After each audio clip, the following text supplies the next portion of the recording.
मैं भोपाल से पुणे जा रही थी। सुबह 9 बजे मैं बस में बैठ गई। भोपाल से पुणे पहुंचने में लगभग 16 घंटे लगते हैं। मुझे ट्रेन से सफर करना बिल्कुल पसंद नहीं है, इसलिए मैं हमेशा बस से जाना करना ही तय देती हूँ।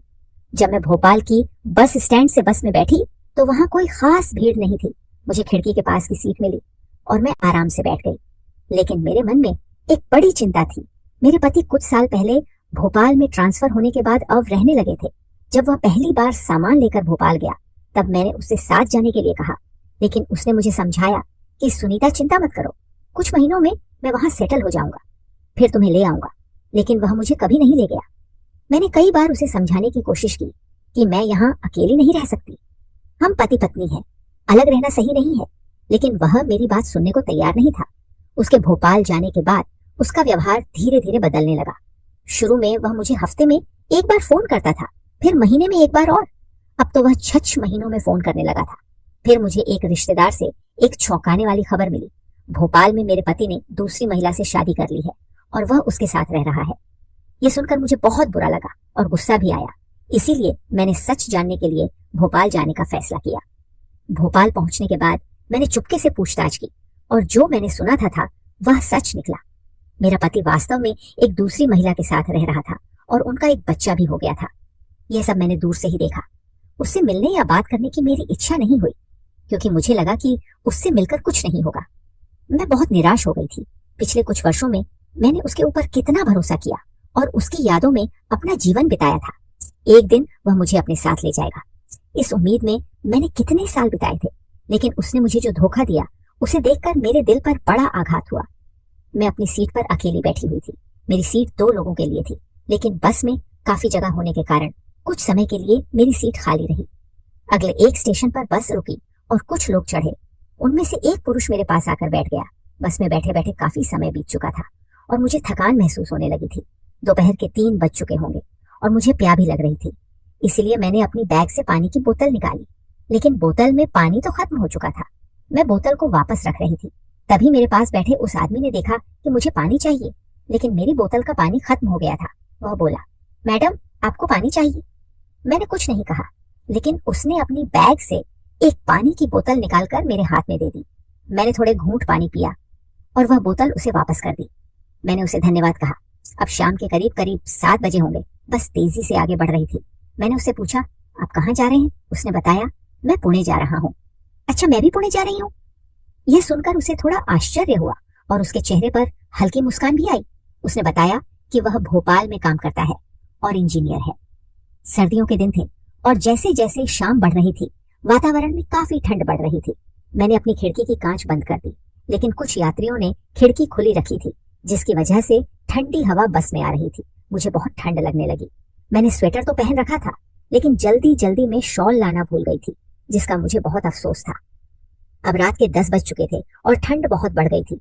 बस के अंदर की लाइट भी बंद हो गई। मैं ठंड से कांप रही थी। मेरे पास बैठे आदमी ने अपनी बैग से एक शॉल निकालकर पहन ली थी। मुझे देखकर उसे समझ आ गया होगा कि मुझे ठंड लग रही है, लेकिन उसने कुछ नहीं कहा।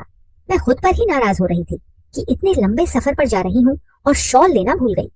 रात लगभग 11 बजे बस एक ढाबे पर रुकी। मैंने तय किया कि गर्मा गर्म चाय पीकर थोड़ी गर्मी प्राप्त करूंगी। चाय लेते वक्त वह आदमी भी नीचे उतरा। उसने मेरी ओर देखा और मैंने उसके पास जाकर थोड़ा मुस्कुराते हुए पूछा, आप भी चाय लीजिए? उसने कहा, ठीक है तो मैंने उसके लिए भी चाय मंगवाई। हम दोनों ने साथ साथ में चाय पी और थोड़ी बातचीत भी हुई। चाय पीने के बाद फिर से बस में बैठ गए। गाड़ी चलने लगी, लेकिन अब रात के 12 बज चुके थे और ठंड और भी बढ़ गई थी। मुझे फिर से पहले की तरह ठंड लगने लगी। उस आदमी ने कहा, मैडम अगर आपको कोई परवाह नहीं है तो मैं अपनी शॉल आपको दे सकता हूँ। उसने अपनी शॉल उतारकर मेरी तरफ बढ़ाई। मैंने उसे लेने से मना कर दिया, क्योंकि उसे भी ठंड लग रही थी। मुझे लगा कि उसके लिए यह सही नहीं होगा, लेकिन वह बहुत आग्रह कर रहा था। मैंने कहा, आप मुझे शॉल दे रहे हैं, लेकिन आपको भी तो ठंड लग रही होगी। वह हंसते हुए बोला, कोई बात नहीं, मैं एडजस्ट कर लूंगा। फिर मैंने कहा, नहीं आप खुद को परेशान मत कीजिए। थोड़ी देर तक मैं वहीं ठंड से कांपती रही। तब उसने कहा, मैडम अगर आपको कोई दिक्कत नहीं है तो हम दोनों मिलकर इस शॉल को आधा आधा ओढ़ सकते हैं। इससे हम दोनों थोड़ा सा ठंड से बच सकेंगे। मैंने थोड़ी देर सोचा और कहा, ठीक है, क्योंकि अब ठंड सहन करना मुश्किल हो रहा था। उसने अपनी शॉल आधी उतारी और मुझे दे दी। वह थोड़ा पास हो गया और मैं भी थोड़ी उसकी ओर ढल गई। हम दोनों ने शॉल को आधा आधा ओढ़ लिया और यात्रा फिर से शुरू हुई। अब रात का 1 बज गया था। कुछ घंटों में हम पुणे पहुंचने वाले थे। शॉल की वजह से मेरी ठंड कुछ कम हो गई थी, लेकिन हम इतने पास थे कि उसके शरीर की गर्माहट से मुझे काफी राहत मिल रही थी। थोड़ी देर बैठे रहने पर वह थोड़ा असहज हुआ और बोला, मैडम, मेरा हाथ थोड़ा जाम हो गया है, क्या मैं आपके कंधे पर हाथ रख सकता हूँ, अगर आपको कोई दिक्कत नहीं है? मैंने कहा, ठीक है, कोई बात नहीं। उसने अपना बायां हाथ मेरे कंधे पर रखा, जिससे हम और भी करीब आ गए। मैंने उसे धन्यवाद दिया और कहा, अच्छा हुआ कि आपने मुझे शॉल दी, नहीं तो इस ठंड में मुझे बहुत दिक्कत होती। वह मुस्कुराते हुए बोला, ऐसा कुछ नहीं है, एक दूसरे की मदद करना हमारा कर्तव्य है और मुझे मदद करना हमेशा पसंद है। मुझे उसका स्वभाव बहुत पसंद आया, इसीलिए मैंने उसे पूछा, आपका नाम क्या है? उसने जवाब दिया, मेरा नाम कुणाल है। मैंने कहा, मेरा नाम सुनीता है। उसने हंसते हुए कहा, अच्छा, क्या नाम है? मैं थोड़ी लजाई और मैंने कहा, थैंक यू। हम इतने करीब बैठे थे कि आसपास के लोगों को लगता था जैसे हम पति पत्नी हैं। कुणाल बोला, मुझे बस से यात्रा करने की आदत नहीं है, मैं हमेशा ट्रेन से ही जाता हूँ, लेकिन आज पहली बार बस से यात्रा कर रहा हूँ। मुझे बस में सफर करना बहुत बोरिंग लगता है। मैंने हंसते हुए कहा, ऐसा है क्या? मुझे तो बस से यात्रा करना बहुत पसंद है। फिर उसने अपनी जेब से मोबाइल निकालकर देखा और बोला, अब 2 बज चुके हैं, कुछ ही देर में गाड़ी पुणे पहुंचने वाली है। उसके चेहरे पर थोड़ी थकान दिखाई दे रही थी, लेकिन फिर भी वह शांत और खुश था। उसने मोबाइल में गाना लगाकर ब्लूटूथ से सुनना शुरू कर दिया।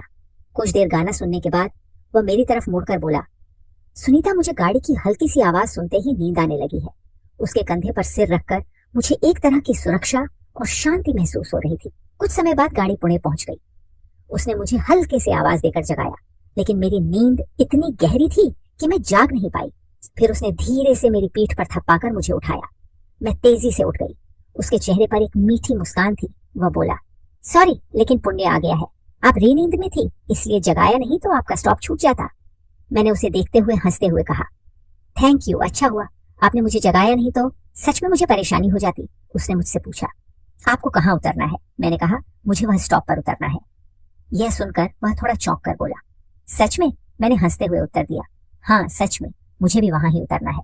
अब मुझे भी थोड़ा अजीब सा लग रहा था कि हमारा सफर कितना समान था। करीब रात के 4 बजे बस स्टॉप पर रुकी। हम दोनों नीचे उतर गए। चारों ओर गहरा सन्नाटा था और सड़क पर कुछ ही गाड़ियां दिखाई दे रही थी। मैंने तय किया कि यहाँ से मैं रिक्शा लेकर घर जाऊंगी, लेकिन उस समय रिक्शा मिलना बहुत मुश्किल था। कुणाल अब भी मेरे पास खड़ा था। मैंने पूछा, आपको कहाँ जाना है? कौन सी कॉलोनी है आपकी? उसने जवाब दिया, नहीं नहीं, मेरा घर यहाँ पास में ही है, मैं बस रिक्शा मिलने तक आपके साथ रुक गया हूँ। उसकी इस बात ने मुझे उसका बहुत बहुत सम्मान बढ़ा दिया। मैंने उसे मुस्कुराते हुए कहा, थैंक यू। अब लगभग 4:30 थे और ना तो रिक्शा मिल रही थी और ना ही कोई वाहन। फिर उसने कहा, सुनीता, अगर आपको कोई परेशानी नहीं है तो क्या आप मेरे घर चलेंगी? मेरा घर यहाँ पास में है और बहुत रात हो चुकी है, यहाँ ज्यादा देर ठहरना मुझे सुरक्षित नहीं लग रहा। मैंने थोड़ी देर सोचा। वह सभ्य लग रहा था और उसका व्यवहार भी बहुत अच्छा था। मैंने उस पर भरोसा करते हुए कहा, ठीक है, चलिए। हम दोनों अपनी अपनी बैग्स लेकर चलने लगे। रास्ते की खामोशी में हम दोनों ने ज्यादा बात नहीं की, लेकिन उसके साथ चलने में मुझे एक तरह का सुकून मिल रहा था। कुछ देर चलने के बाद हम एक सादे से घर के सामने पहुंचे। उसने अपनी जेब से चाबी निकालकर दरवाजा खोला। हम अंदर गए। उसका घर बड़ा नहीं था, लेकिन 2 कमरों का छोटा सा लेकिन साफ सुथरा घर था। उसने कहा, सुनीता जी, मेरे घर में आपका स्वागत है। मैंने थोड़ी शर्मीली आवाज में कहा, धन्यवाद। उसने बताया, मैं यहाँ बहुत कम समय रहता हूँ, मेरा काम भोपाल में ज्यादा होता है, इसलिए कुछ दिन भोपाल में और कुछ दिन यहाँ रहता हूँ। मैंने कहा, आपका घर बहुत अच्छा है कुणाल जी। उसने कहा, धन्यवाद सुनीता जी, आप बेड पर सो जाइए, मैं सोफे पर सोऊंगा। मैंने तुरंत कहा, नहीं नहीं, आप बेड पर सोए, मैं सोफे पर सो जाऊंगी। वह दृढ़ता से बोला, ऐसा नहीं होगा, आप मेरे घर की मेहमान हैं। मैंने हार मानकर कहा, अगर तुम्हें बेड पर सोने नहीं दूंगी तो मुझे अच्छा नहीं लगेगा। कुणाल ने मुझे अपनी बात मानने पर मजबूर कर दिया और हम दोनों अपनी अपनी जगह सो गए। सफर की थकान की वजह से मुझे जल्दी ही नींद आ गई। उस रात की बातें और उसके सभ्य स्वभाव ने मेरे मन पर एक अलग ही सकारात्मक असर डाला था। जब मेरी आंख खुली तो मैंने चारों ओर देखा। सामने दीवार पर एक घड़ी लटकी हुई थी और सुबह के 9 बज रहे थे। मैंने देखा कि कुणाल जी उठ चुके थे और घर में कुछ सफाई कर रहे थे। घर में थोड़ी बहुत गंदगी थी और वह उसे साफ कर रहे थे। उन्होंने मेरी ओर देखते हुए गुड मॉर्निंग कहा और बाथरूम की तरफ इशारा किया। मैं बाथरूम में गई। वहां कोलगेट रखा था तो मैंने उसे लिया और ब्रश किया। जब मैं ताजा होकर बाहर आई तो मैंने अनजाने में कुणाल जी की तरफ देखा और कुछ क्षण के लिए उस नजारे में खो गई। उन्होंने शर्ट उतार रखी थी और वह सिर्फ बनियान में थे। उनका शरीर बहुत आकर्षक था, शायद वह जिम करते थे। मैं उनकी मोहक काया देखकर कुछ क्षण के लिए उनके लिए देखती रही। उन्होंने मेरी नजर पकड़ ली और मुस्कुराते हुए पूछा, सुनीता, तुम चाय पीगी या कॉफी? मैंने कहा, मैं चाय लूंगी। उन्होंने तुरंत एक मस्त चाय बनाई और सच में वह चाय बहुत अच्छी बनी थी। मैंने कहा, चाय बहुत अच्छी है। फिर मैंने कहा, अब मुझे जाना होगा। कल रात आप मुझे अपने घर रहने की जगह देने के लिए बहुत धन्यवाद। कुणाल जी हंसते हुए बोले, ऐसा कुछ नहीं है, मुझे खुशी हुई कि तुम यहाँ रुकी। मैंने उन्हें फिर से धन्यवाद दिया। जब मैं ना जाने की तैयारी कर रही थी तो मैंने कहा, अगर किस्मत में है तो हम फिर जरूर मिलेंगे। उन्होंने हंसकर कहा, हाँ बिल्कुल। मैं पूछने लगी, क्या मुझे आपका नंबर मिल सकता है? उन्होंने कहा, बिल्कुल लो। उन्होंने अपना नंबर दिया और मैंने तुरंत उनके फोन पर एक मिस कॉल छोड़ी। घर से बाहर निकलकर जब मैं अपने घर पहुंची तो मेरे मन में बार बार कुणाल की यादें आ रही थी। उनके व्यवहार में जो सम्मान था, उनकी साधारण बातचीत की आदत और जो मदद उन्होंने की, उसने मेरे मन पर गहरा प्रभाव डाला था। मैंने कभी अपने पति को छोड़कर किसी दूसरे पुरुष के लिए ऐसी भावनाएं अनुभव नहीं की थी, लेकिन कुणाल जी के स्वभाव में मुझे एक अलग ही आकर्षण महसूस हो रहा था।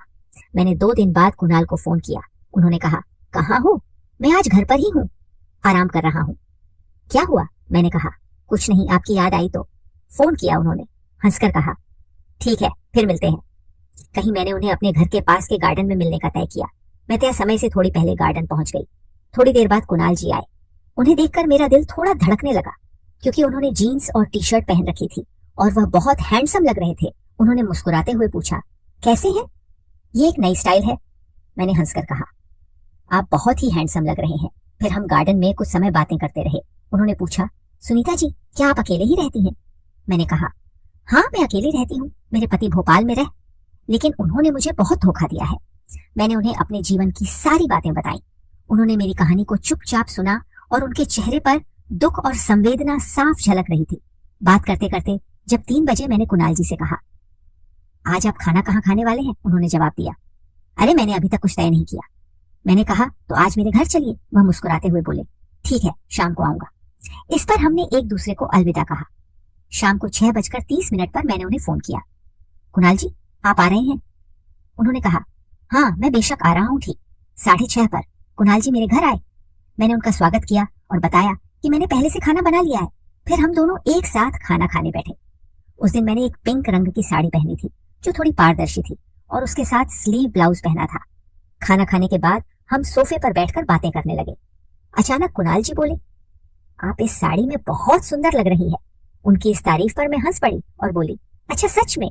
फिर बातचीत के दौरान मैंने अपना फोन निकाला और उनसे कहा, कुणाल जी मुझे मोबाइल के कुछ काम नहीं पता। मेरे फोन में एक ऐप आ गया है लेकिन वह डिलीट नहीं हो रहा। उन्होंने कहा, लाओ मुझे दो, मैं ठीक कर देता हूँ। वह मेरे पास आकर बैठे और मेरे फोन को कुछ सेकंड में ठीक कर दिया। मैं इस पर बहुत हैरान थी। हम एक दूसरे के बहुत करीब बैठे थे। कुणाल जी ने कहा, सुनीता उस दिन जब तुम मेरे साथ यात्रा कर रही थी मुझे बहुत अच्छा लगा। मैंने कहा, हाँ वह रात मेरे लिए भी यादगार थी। हमारी नजरें मिली और उन्होंने धीरे से अपना हाथ मेरे हाथ पर रखा। वह मेरे आंखों में देखने लगे और मेरे चेहरे के बहुत करीब आ गए। कुणाल जी ने हल्के से अपना चेहरा आगे बढ़ाया। हम दोनों उस पल में खो गए थे। जितना मैं उन्हें जानती थी, उनके स्वभाव का गंभीरता और अपनापन मुझे भाने लगा था, इसलिए उनके इतनी करीब आने में मुझे कोई संकोच नहीं हुआ। थोड़ी देर बाद जब हम अलग हुए तो मैंने उनके आंखों में एक अजीब तरह की संकोच और चिंता देखी। उन्होंने कहा, माफ करना सुनीता, मैं भावनाओं में बह गया था, इसीलिए ऐसा हुआ। उनके आवाज में सच्चाई थी और उनके चेहरे पर थोड़ी चिंता साफ झलक रही थी। मैंने हल्के से मुस्कुराते हुए कहा, कोई बात नहीं कुणाल जी, सच बताऊं जो कुछ हुआ वह मुझे भी अच्छा लगा। उन्होंने कहा, सच में रात के लगभग 10 बज चुके थे और हम एक दूसरे के बहुत करीब हो गए थे। उस रात जैसे मेरे कमरे में एक बड़ा तूफान आ गया था और हम दोनों उस तूफान में बह गए। हम रात भर 400 बजे तक जागे रहे, लेकिन उसके बाद कब मुझे नींद आई पता नहीं चला।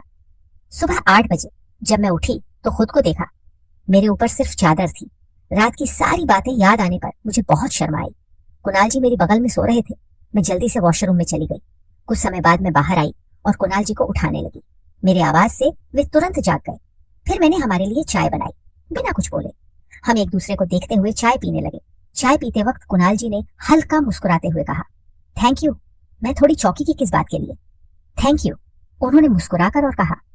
रात के उस खूबसूरत पल के लिए उनके इस वाक्य पर मैं और भी ज्यादा शर्माई और मेरे हाथ में रखी कप थोड़ी झड़ने लगी। कुछ समय बाद कुणाल जी निकलने की तैयारी करने लगे। जाने से पहले उन्होंने मेरी ओर देखकर पूछा, तुम ठीक हो ना सुनीता? मैंने हाँ में सिर हिलाया। लेकिन जब वे चले गए तो मेरे मन में कई विचार आने लगे। मैंने तय किया कि मैंने अपने पति की धोखाधड़ी के कारण उनसे संबंध तोड़ने का निर्णय लिया था।